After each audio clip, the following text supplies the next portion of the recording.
These are a set of fully trimmed E-Type bucket seats. These bucket seats are the fixed head frames, so they're the wider backrest frames at the top here. It's worth bearing in mind that the Roadsters also had a bucket seat, which were a lot sharper, a lot more like an egg at the top there. It's also worth keeping in mind that this style of frame was only ever fitted to fixed head cars. However, the Roadster style of frame could be fitted and was fitted to some fixed head cars as well as Roadsters, so just bear that in mind.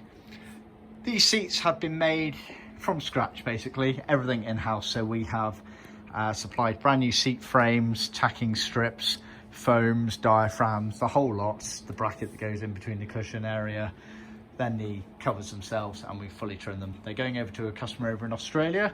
He's got a very early flat floor car.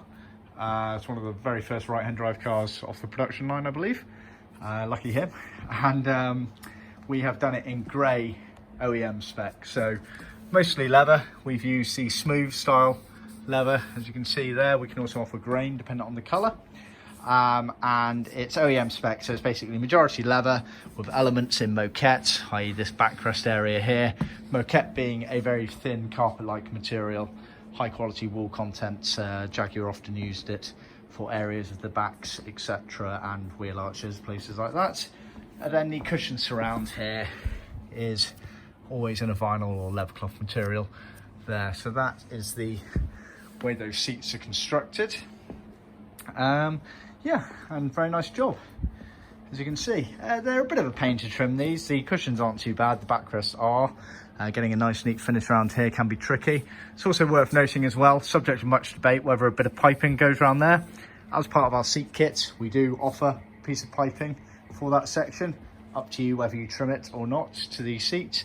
Like I say, it's a bit of a subject of debate. If you look online at the forums and things like that, people do question whether it was always on there, so up to you whether you fit that or not, but just bear that in mind.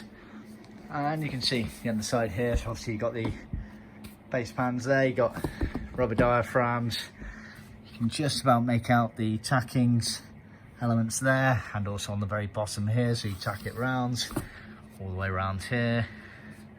So yeah, that's your set. So yeah, see our website for details. We can offer every element of this, or we can offer them fully trimmed up. Let us know.